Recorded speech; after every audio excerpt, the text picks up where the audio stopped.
The night was quiet but not peaceful. The small city street was empty, the air heavy with fog. Neon lights flickered above broken shops. A young man named Daniel walked home slowly, his backpack hanging from one shoulder. He had worked late again, tired and thinking only about sleep. But something caught his eye. In the far corner of the alley he saw movement, shadows shifting like a fight was happening. He stopped. His heart began to beat faster. At first he wanted to ignore it. People in this city often avoided trouble. But then he heard a sound that froze him in place. A child was crying. Daniel moved closer, careful and quiet. He could now see the scene clearly. 3 masked men surrounded a small figure. The figure was not human. Its skin was pale silver, its eyes glowing softly in the dark. It was a child, but not from Earth. The creature's tiny hands trembled as the men pushed it against the wall. "Hold it still," one of them said. Another raised a knife. Daniel didn't think. His legs moved on their own. "Stop!" he shouted, running forward. The men turned, surprised. "Get lost," one spat. But Daniel didn't stop. His mind screamed at him to run away, yet his body chose to fight. He picked up a broken pipe from the ground and swung it hard. The pipe hit one attacker's arm, making the knife drop. The child gasped. The fight became wild. Daniel struck again, pushing the attackers back. But there were 3 of them, and only one of him. The first stab came fast. A sharp pain burned into his side as one man drove a blade into him. Daniel cried out but refused to fall. He pushed forward, slamming his shoulder into the man and knocking him down. Another attacker grabbed him from behind and stabbed again. And again. The knife cut deep. His vision blurred, but his grip on the pipe never loosened. The alien child screamed, its glowing eyes filled with fear. Daniel turned, swinging the pipe wildly. He struck the second man in the face, blood spraying in the dim light. But the third attacker stabbed him straight in the chest. He felt the hot blade sink into his flesh. 1 stab, 2 stabs, 3, 4, 5, 6, 7, 8. Each stab stole more of his strength. His body screamed in pain, but inside his heart a fire burned. He would not let them hurt the child. With the last of his power, Daniel swung the pipe one final time. The attackers staggered back, surprised by his madness. He stood bleeding, his shirt torn, his chest rising and falling like a man ready to collapse. Then he fell to his knees. The world around him grew distant. He could hear the child's voice, a soft, strange sound, not words but something else, like music mixed with sorrow. The alien child crawled to him, its small silver hands touching his bloody arm. Daniel's vision darkened. He thought, "This is it. I'm dying, but at least the child is safe." His last sight was the child's glowing eyes staring into his. A faint warmth spread from where the child touched him, like a strange energy flowing through his broken body. Then everything went black. The alley was silent now. The attackers had run, confused and afraid of what they had seen. The small alien child remained, kneeling beside the fallen man. Its tears glowed like tiny stars, dropping onto Daniel's wounds. Something impossible happened. The wounds did not bleed anymore. The torn skin shimmered faintly, as if invisible hands were stitching it closed. The child pressed its forehead against Daniel's chest. A soft pulse of blue light spread from its body into his, and then Daniel's hand twitched. He was not aware. He was lost in darkness, floating between life and death. Yet deep inside, he felt something strange, like a hidden strength waking up inside him. The child whispered in its unknown language, a sound full of hope. Its small hands shook, but it did not stop. It wanted him to live. The fog thickened, covering the alley. Neon lights blinked and died, leaving only silence, the child, and the broken body of the man who had fought for it. And then, silence gave way to a distant echo.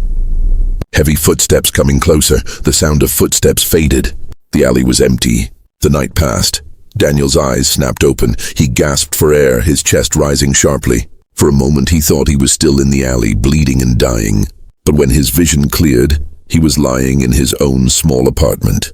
His bed creaked under his weight, the old fan above spinning slowly.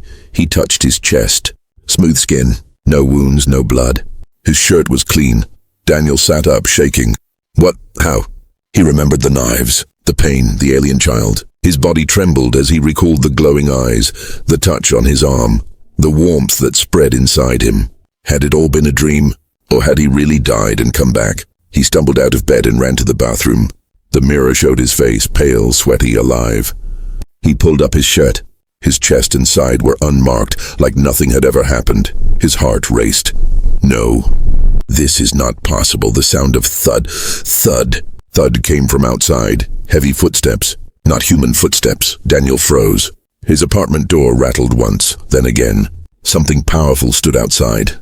He moved back slowly, his eyes fixed on the door. A loud knock shook the walls. Daniel Carter. The voice was deep, not fully human, with an echo as if two voices spoke at once. Daniel's breath caught. They knew his name. The knock came again, harder. Open. Now. Fear told him to hide, but curiosity pulled him closer. Slowly, with trembling hands, he reached for the doorknob. The moment he turned it, the door burst open. They entered. 3 tall figures in shining black armor stepped into the apartment. Their helmets glowed with blue lines. Strange symbols ran across their chest plates. In their hands were long silver weapons that hummed softly with energy. They were not from Earth. Anyone could see that at first glance.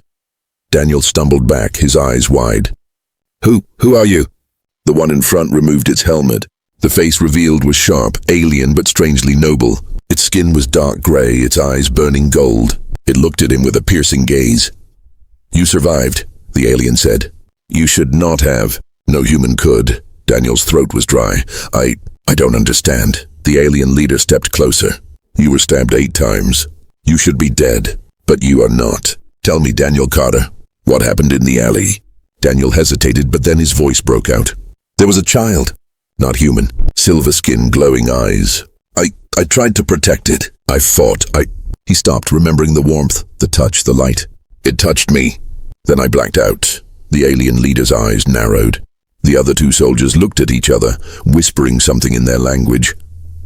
At last, the leader spoke. That child is not ordinary. It is our royal heir. You saved its life, Daniel blinked. Royal heir? The alien nodded. You are alive because it gave you something. A piece of its bloodline. Its nanotech flows in your body now. You're changed. Daniel felt his chest, his heartbeat pounding. Changed? What does that mean? The alien leader didn't answer immediately. Instead, he raised his weapon and scanned Daniel's body. Blue light passed over him. The machine beeped. The alien's face grew stern. You carry the heir's mark, he said. From this moment you belong to us. Daniel stepped back, shaking his head. No, I belong to no one. I didn't ask for this. The alien leader's expression did not change. You did not ask, but you acted. You stood when others would run. That choice has bound you to our destiny. Daniel's mind spun. His small apartment felt too small, too unreal. This was insane. First, the stabbing, then waking alive. Now, aliens in his home speaking about royal heirs and destiny. He wanted to scream, to deny it all. But deep inside, something strange pulsed. A hidden energy, silent but strong, flowed through his veins. He clenched his fist. His body did feel different, stronger, lighter, alive in a way it never was before. The alien soldiers turned, as if hearing something in the distance. The leader's voice hardened. They have found us. We must leave now. Leave? Daniel asked. Where? The alien's golden eyes locked on him. To the stars. To our ship. You're no longer safe on Earth. Daniel shook his head in disbelief. No, I can't just leave. This is my life. My home. The alien leader's voice was calm but final. Your home is gone, Daniel Carter. From the moment you bled for the heir, your life changed. You are part of us now, and the enemy will come for you, just as they came for the child. The soldiers moved toward the door, ready to leave. The leader extended his hand to Daniel. Come, human. Walk with us, or die when they arrive. Daniel's heart pounded. Outside his window, a faint rumble shook the night sky. He looked out and saw lights moving, too fast, too bright, not planes. Not human at all. His choice was gone. With shaking hands, Daniel stepped forward, placing his palm into the alien's armored hand. The alien soldier nodded. Good, the awakening begins. The Ark vessel floated silently above Earth, hidden by the thick clouds. Inside, Daniel stood in a vast training hall. Alien soldiers moved around him, practicing with glowing blades and heavy rifles. Their movements were sharp, perfect, like living weapons. Daniel felt out of place. He wore only simple training clothes. His hands were rough, his body still human. But when he moved, he noticed something strange. He was faster. His punches struck harder than before, his balance sharper. The alien leader, Commander Kyle, watched him closely. "You're learning quickly," Kyle said. Daniel wiped sweat from his forehead. "Feels different. My body doesn't get tired as fast. It's like there's energy inside me."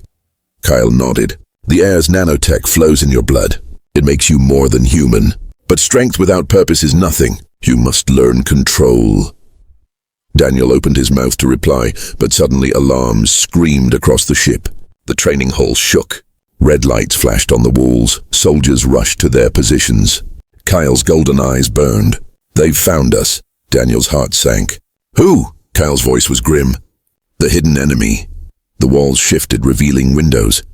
Outside, black shapes emerged from the clouds, sleek, jagged ships, moving like shadows across the sky. Their weapons glowed red. The first blast struck. The Ark vessel trembled. Sparks rained from the ceiling. Daniel stumbled, grabbing the wall. Kyle raised his weapon. "To battle stations! Protect the air!" The soldiers roared and ran. Daniel followed, his chest pounding. Fear surged through him, but something else burned stronger: determination. He had saved the child once. He would not fail again. They entered the command deck. The room was alive with sound and light. Alien screens showed enemy ships circling like wolves. The Ark vessel fired back, beams of blue energy cutting the sky, but the enemy was fast. Their black ships moved like ghosts, slipping through attacks. They fired again, shaking the vessel. Daniel gritted his teeth. "They're trying to get inside," Kyle nodded. "And they will try until they reach the air." He turned to Daniel. "Stay close to me. If they breach the hull, you fight." Daniel's stomach tightened. He had no armor, no weapon but his fists. Yet when he looked at Kyle's steady gaze, he nodded. "I'll fight." The ship rocked again. A loud crash echoed through the hallways. Red symbols flashed on the screens. Soldiers shouted, "They're boarding!" Kyle pulled a blade from his back, a long silver weapon glowing with blue fire. "Daniel, this is your trial. Survive it." The doors blew open. Dark figures rushed inside. They wore jagged black armor, their faces hidden by masks shaped like skulls. Their weapons pulsed with red light. The alien soldiers clashed with them, blades against blades, energy against energy. Sparks flew. The command deck filled with shouts, steel, and fire. Daniel ducked as one enemy swung a blade at his head. His instincts took over. He grabbed a broken piece of metal from the floor and blocked. The strike nearly broke his arms, but his body moved faster than his mind. He slammed the metal into the enemy's helmet. The figure staggered. Daniel followed with a punch. The enemy fell. Daniel stared at his own hands. That strength, was it really his? Another enemy charged. Daniel rolled, picked up a fallen blade, and swung wildly. Sparks flew as the blade clashed. He gritted his teeth, blocking, striking, surviving. Kyle fought nearby, his movements like lightning. Every swing of his weapon cut down an enemy. Yet more kept coming. One of the soldiers shouted, "They're heading for the child." Daniel's heart stopped. "The air." He turned and saw a group of black-armored enemies breaking through the far door. They rushed toward the chamber where the child was hidden. Without thinking, Daniel ran. His legs carried him faster than before. His heart pounded like thunder. He crashed into one enemy, knocking it down. He swung his blade, sparks flying, his arms burning with strength he didn't know he had. Another enemy blocked him, their mask glowing red. The figure hissed in a strange tongue and struck. Daniel raised his blade just in time. The impact rang in his bones, but he pushed forward, roaring. He forced the enemy back and slammed his blade into their chest. The soldier fell. Daniel gasped for air, his chest heaving. The nanotech inside him pulsed like fire, healing his bruises, feeding his strength. He looked at the chamber doors. They were sealed shut, but enemies hammered on them. "Not again," Daniel whispered. "I won't let them take you." He charged. The enemy turned, blades raised. Daniel screamed and fought like a man possessed. Every strike, every move was desperate but powerful. He was no trained soldier, but his will was iron. He had promised himself he would protect that child. Behind him, Kyle's voice rang out. "Hold the line. Do not let them through." The deck shook as more blasts struck the Ark vessel. The war outside raged, but inside, the true battle was here, in front of the child's chamber. Daniel stood bloodied, breathless, his blade shaking in his hands. Around him lay broken enemies. More shadows moved in the distance, ready to strike again. He raised his blade higher, his voice raw. "Come on, you'll have to go through me." The enemy leader stepped forward, taller, darker, its armor glowing crimson. It raised a massive blade that hummed with deadly power. Daniel swallowed hard. His hands trembled, yet he did not move back. The enemy leader pointed the blade at him. "Human, you should have stayed dead." Daniel tightened his grip. His heart thundered. The fight was only beginning. The command deck burned with chaos. Sparks rained from broken panels, alarms screamed, and the Ark vessel shook with every blast from the enemy fleet outside. Alien soldiers fought desperately, blades clashing, rifles flashing blue light against the red glow of the invaders. At the center of the storm stood Daniel, gripping a stolen enemy blade. His chest heaved, sweat and blood mixed on his skin. But he did not step back. He stood in front of the sealed chamber where the alien child, the royal heir, was hidden.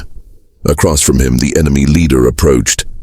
Taller than the rest, covered in jagged crimson armor, its blade hummed with deadly energy. Its masked face turned toward Daniel.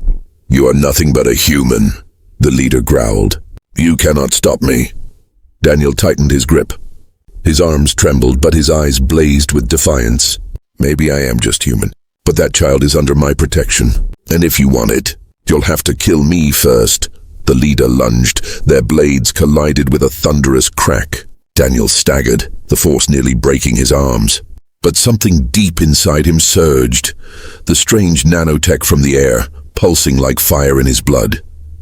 He pushed back harder than he thought possible, forcing the enemy a step away. The fight was brutal. Sparks flew as blade struck blade, each impact echoing through the ship. Daniel's arms screamed with pain, but his heart burned with a fire stronger than fear. He remembered the child's glowing eyes, the tears in the alley, the touch that saved his life. He would not fail. The enemy struck again, faster, stronger. Daniel fell to his knees. The blade hovered above his chest, ready to pierce, but he refused to give up. With a roar, he twisted, slamming his blade upward. The two weapons locked, red and blue light clashing. Daniel's vision blurred, his strength fading. Then he felt it, the warmth again. The bond. The chamber door behind him glowed softly. A faint hum filled the air. The alien heir's power reached out to him, flowing through his veins. His wounds burned, then healed. His muscles surged with strength. His eyes glowed faintly blue. The enemy leader hissed. "What are you?" Daniel stood taller, his blade shining bright. "I'm human, and that's enough." He swung. The impact sent shockwaves across the deck. Sparks exploded as his blade cut through the enemy's weapon. The leader staggered back, armor cracked. Daniel pressed forward, strike after strike, his movements fueled not by training but by willpower and heart. Finally, with one last roar, he drove the blade into the enemy's chest. The crimson armor shattered. The leader screamed, collapsing to the floor in a burst of red light. Silence fell. For a moment, Daniel stood frozen, breathing hard, the enemy leader's body at his feet. Around him, alien soldiers cheered. The remaining invaders retreated, their ships breaking away from the Ark vessel. Commander Kyle strode forward, his golden eyes burning with pride. "You fought like one of us," he said. "No, you fought better. You reminded us what courage truly is." Daniel dropped the blade, his hands trembling. "I didn't do it for glory. I did it for the child, for all of you. For Earth." The sealed chamber door opened slowly. The alien heir stepped out, its small silver body glowing faintly. Its eyes met Daniel's, filled with gratitude. The child placed its hand on his just as it had in the alley. This time the touch was gentle, peaceful. Daniel felt calm wash over him. The warmth spread again, but not as fire. This time as light. The child whispered in its strange language. Kyle translated softly. "It says you are its protector now. Its guardian, its family." Daniel's chest tightened. He knelt in front of the child. "I'll protect you, always." Outside the ship, the enemy fleet retreated into the stars. The Ark vessel floated victorious, though scarred. The war was not over, but tonight, the air was safe. Kale placed a hand on Daniel's shoulder. The Empire owes you a debt it can never repay. You could return to Earth if you wish, but know this. Your destiny does not lie on that small world anymore. You are part of something greater now. Daniel looked out the vast window. Earth shone below, a blue jewel in the dark. His home, his old life, but his heart knew the truth. Things could never be the same. He thought of the knives, the blood, the night he should have died, and of the moment he chose to stand when everyone else walked away. That choice had led him here, among soldiers, stars, and a child who carried the future of an empire. He stood tall, looking at Kale, at the air, at the stars beyond. I'll stay. If the enemy wants to burn worlds, then I'll fight to stop them. Not just for your empire, but for mine too. Kyle smiled faintly, a rare expression. Then you are no longer just human. You are one of us. The alien soldiers saluted. The heir's eyes glowed brighter, a soft smile on its small face. Daniel Carter had been an ordinary man once. But that night, in the alley, when he chose to protect a child not of his world, his destiny changed. Now, he was no longer just a survivor. He was a guardian, and the stars were waiting.